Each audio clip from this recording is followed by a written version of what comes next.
Hi everyone, welcome back to my channel mummas and babies. Friends, आज की इस video में हम बात करने वाले हैं कुछ एक ऐसी गलतियों की जो कि बीइंग ए पेरेंट्स हम बच्चे की मालिश करते टाइम कर बैठते हैं और हमें इस चीज़ का अंदाज़ा भी नहीं होता है कि हमसे ऐसी कौन सी गलती हो गई है कि हमारा बच्चा मसाज एंजॉय नहीं कर पा रहा है, या फिर मालिश करते टाइम कई बार बच्चे को हम इस तरह की गलतियाँ कर देते हैं कि बच्चे को कई बार कोल्ड हो जाता है, कफ हो जाता है और बाकी भी कई और नुकसान इस तरह के उठाने पड़ सकते हैं। तो फ्रेंड्स, वीडियो एंड तक देखिएगा, इसमें वो सारे पॉइंट्स कवर करूंगी कि आपको मालिश करते टाइम ये चीज़ें अपने बच्चे के साथ नहीं करनी हैं। और अगर आप मेरे चैनल पे नए हैं तो मेरा चैनल सब्सक्राइब कर लीजिएगा। इस तरह के बहुत सारे बेबी केयर टिप्स की वीडियोस मैं अपने चैनल पे लेके आती रहती हूँ। तो चलिए फ्रेंड्स, हम शुरू करते हैं हमारा वीडियो। तो फ्रेंड्स, सबसे पहली गलती जो बीइंग ए पेरेंट्स हम लोग कर देते हैं, जब हमारा शिशु नवजात होता है तो हमें यही कहा जाता है कि बच्चे की रगड़ रगड़ के मसाज करनी चाहिए। आप बच्चे की जितना अच्छे से मसाज करोगे आपका बच्चा उतना ही हेल्दी और एक्टिव होगा।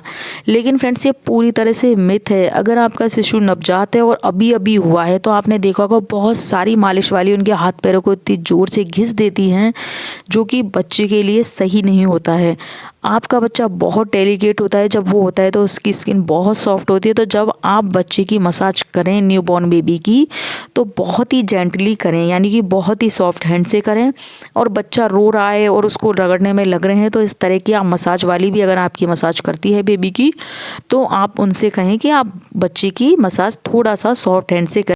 जब आप अपने बच्चे की मालिश करती हैं तो जब वो छोटा बच्चा होता है तो कई बार नई मदर को पता ही नहीं रहता है कि बच्चे की मसाज कब करनी है, और वो जैसे ही बच्चा उठा और उसकी मसाज कर देती हैं। या फिर बच्चा जैसे सुबह का टाइम है 8 से 10 का, तो वो ये देखती है कि हमें मॉर्निंग में मसाज करनी है और कर देती हैं।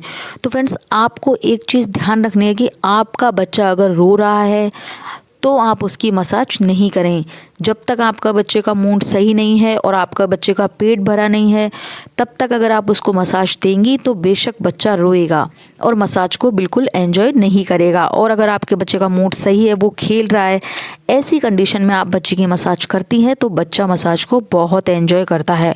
तो दूसरी गलती आपको ये नहीं करनी है कि बच्चा रो रहा है, बच्चा परेशान है और उसके बाद भी आपने देखा कि अब तो 9 बज गए, 10 बज गए सुबह के और बच्चे की मसाज देनी है और आप बच्चे की मसाज कर दें। बच्चे की मसाज आप तभी करें जब बच्चे का मूड पूरी तरह से सही हो। तो मॉर्निंग में, यानी कि 2-3 घंटे में, ऐसा बहुत बार होता होगा कि आपका बच्चा शांत भी रहता होगा, खेलता भी होगा।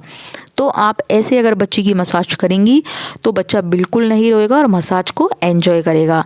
तीसरी गलती आपको नहीं करनी है वो ये कि आप कभी भी बच्चे को दूध पिलाते ही मसाज नहीं करें।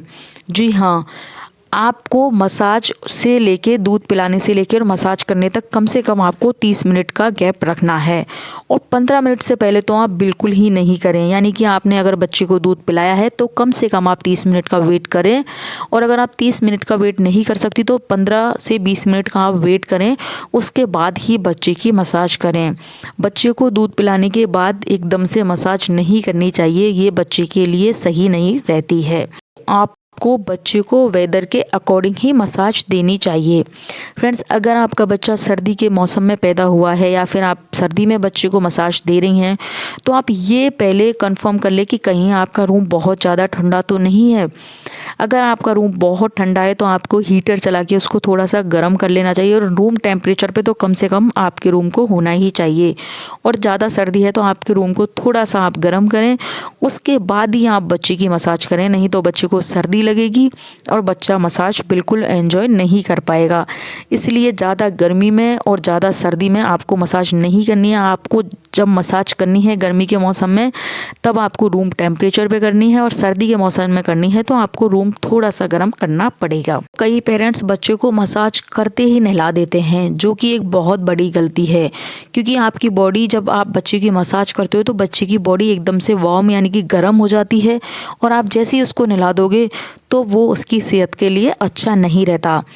तो जिस तरह से बच्चे को दूध पिलाने से और मसाज करने के बीच में 30 मिनट का गैप रखना आवश्यक है, उसी तरह से आपको मसाज करने से और नहलाने तक में भी कम से कम 30 मिनट का गैप रखना बहुत आवश्यक हो जाता है। इससे बच्चे की जो बॉडी होती है उसमें जो तेल है वो पूरी तरह से उसको एब्जॉर्ब कर लेती है और बच्चे को कम से कम 30 मिनट बाद ही नहलाना चाहिए मसाज करने की। तो फ्रेंड्स ये चीज़ भी आपको ध्यान रखनी चाहिए।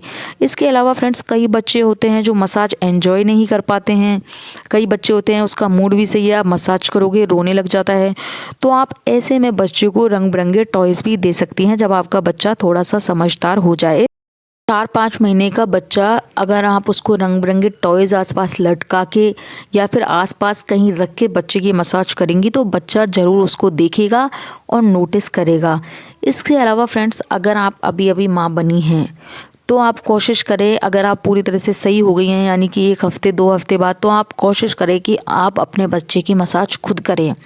फ्रेंड्स मसाज करने से बच्चे और माँ के बीच बहुत अच्छी बॉन्डिंग होती है। तो एक माँ को कोशिश करनी चाहिए जब वो न्यू माँ होती है यानी कि 1 महीने के अंदर अंदर उसको कोशिश करनी चाहिए कि मैं अपने बच्चे की मसाज खुद करूँ। मसाज वाली आपको शुरुआत के दिनों में नहीं लगानी चाहिए, जब तक आप लगा सकते हैं 1-2 हफ्ते तक, जब तक कि आपके डिलीवरी के स्टिचेस वगैरह ठीक नहीं हो। लेकिन जब आपके स्टिचेस ठीक हो जाएं और आप थोड़ी सी सही हो जाए तो आपको बच्चे की मसाज खुद को करनी चाहिए। इससे आपके बच्चे में और आप में एक बहुत अच्छी इमोशनली बॉन्डिंग होगी और आपका बच्चा आपका टच ज़्यादा एंजॉय करेगा रेदर देन मसाज वाली का। इसके अलावा फ्रेंड्स एक गलती जो आपको बिल्कुल नहीं करनी है वो है ऑयल सिलेक्शन में। आपको बच्चे को मौसम के अकॉर्डिंग ही तेल यूज़ करना है और मैंने अपने बहुत सारी पहले वीडियोस में भी बताया है कि आपको कौन से मौसम में कौन सा तेल यूज़ करना चाहिए मसाज के लिए, वो मैंने डिटेल में बताया हुआ है। आप वीडियो देख सकती है, डिस्क्रिप्शन में आपको मैं लिंक दे दूँगी। तो सही समय में सही तेल यूज़, यानी कि गर्मियों में आप कौन सा तेल यूज़ कर सकती हैं, सर्दियों में मसाज के लिए कौन सा तेल यूज़ कर सकती हैं। तो फ्रेंड्स ये सारी चीज़ें हैं जो आपको बच्चे की मसाज के लिए ध्यान रखनी आवश्यक होती हैं। तो फ्रेंड्स आई होप आपको वीडियो हेल्पफुल लगा होगा और अगर आपको थोड़ा सा भी वीडियो इन्फॉर्मेटिव और हेल्पफुल लगा है तो प्लीज़ मेरी वीडियो को लाइक कीजिएगा, चैनल को सब्सक्राइब कीजिएगा। मिलती हूँ बहुत जल्दी इसी तरह के एक नए बेबी केयर वीडियो के साथ। Till then bye bye.